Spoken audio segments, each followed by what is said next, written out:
ಗೆಳೆಯರೇ, ಈಗಾಗಲೇ ಹೋಳಿ ಹುಣ್ಣಿಮೆ ಪ್ರಾರಂಭವಾಗಿದೆ. ಹೌದು, ಮಾರ್ಚ್ 2ನೇ ತಾರೀಕು ಸೋಮವಾರದಂದು ಸಂಜೆ 5:56 ಹುಣ್ಣಿಮೆ ಪ್ರಾರಂಭವಾಗಿದ್ದು, ಮರುದಿನ ಅಂದರೆ 3ನೇ ತಾರೀಕು ಮಂಗಳವಾರ ಮಧ್ಯಾಹ್ನ 5:08 ಸರಿಯಾಗಿ ಹೋಳಿ ಹುಣ್ಣಿಮೆ ಮುಕ್ತಾಯವಾಗಲಿದೆ. ಹಿಂದೂ ಶಾಸ್ತ್ರಗಳ ಪ್ರಕಾರ ಈ ಹುಣ್ಣಿಮೆಯನ್ನು ಮಂಗಳವಾರ ಆಚರಿಸಲಾಗುತ್ತಿದೆ.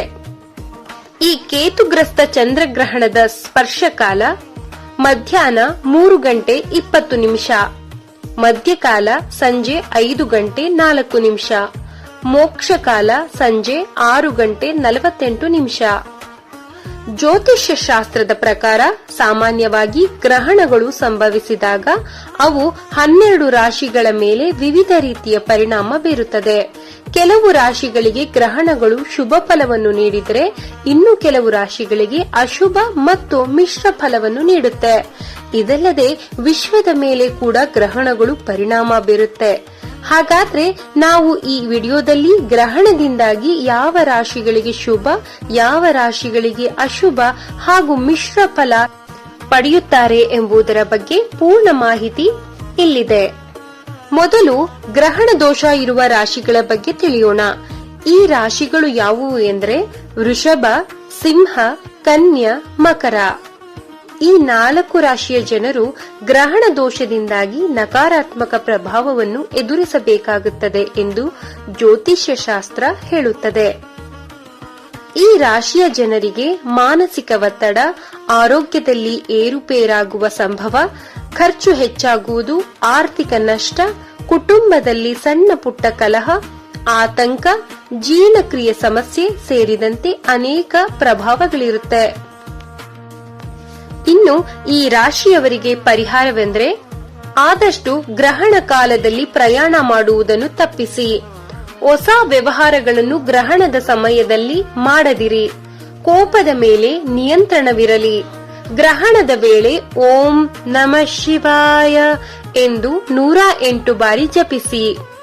ಗ್ರಹಣ ಪೂರ್ಣಗೊಂಡ ನಂತರ ಸ್ನಾನ ಮಾಡಿ ಶಿವನ ದೇವಸ್ಥಾನಕ್ಕೆ ಭೇಟಿ ನೀಡಿ. ಮಿಶ್ರ ಫಲ ನೀಡುವ ರಾಶಿಗಳು. ಜ್ಯೋತಿಷ್ಯ ಶಾಸ್ತ್ರದ ಪ್ರಕಾರ ಗ್ರಹಣದ ಸಮಯದಲ್ಲಿ ಕೆಲವು ರಾಶಿಗಳಿಗೆ ಶುಭ ಹಾಗೂ ಅಶುಭ ಎರಡೂ ಫಲಗಳನ್ನು ಪಡೆಯುವ ಸೌಭಾಗ್ಯವಿರುತ್ತದೆ.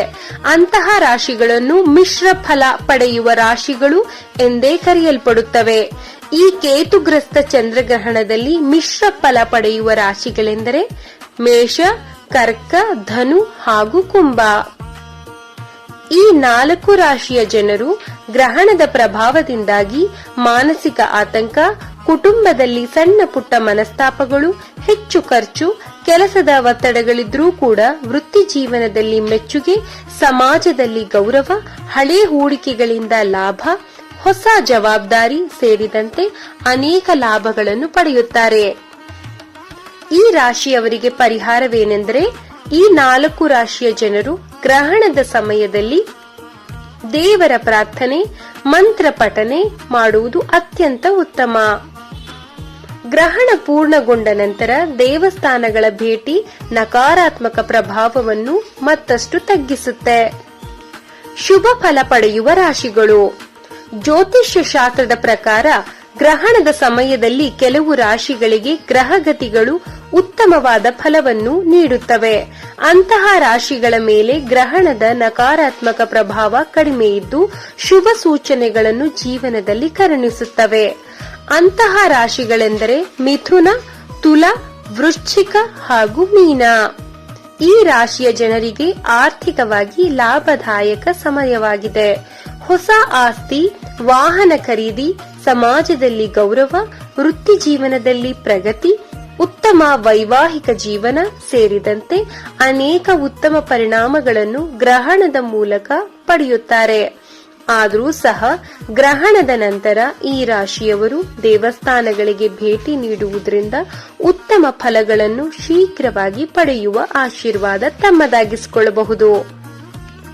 ನೋಡಿದ್ರಲ್ಲ ಸ್ನೇಹಿತರೆ, ನಾಳೆ ಸಂಭವಿಸುವ ಗ್ರಹಣದಿಂದ ಯಾವ ರಾಶಿ ಶುಭ, ಅಶುಭ ಹಾಗೂ ಮಿಶ್ರ ಫಲ ಪಡೆಯಲಿವೆ ಅಂತ. ಈ ವಿಡಿಯೋ ಇಷ್ಟ ಆಗಿದ್ರೆ ಲೈಕ್ ಮಾಡಿ, ಶೇರ್ ಮಾಡಿ ಹಾಗೂ ನಿಮ್ಮ ರಾಶಿ ಯಾವುದು ಅಂತ ಕಾಮೆಂಟ್ ಮೂಲಕ ನಮಗೆ ತಿಳಿಸಿ. ಧನ್ಯವಾದಗಳು.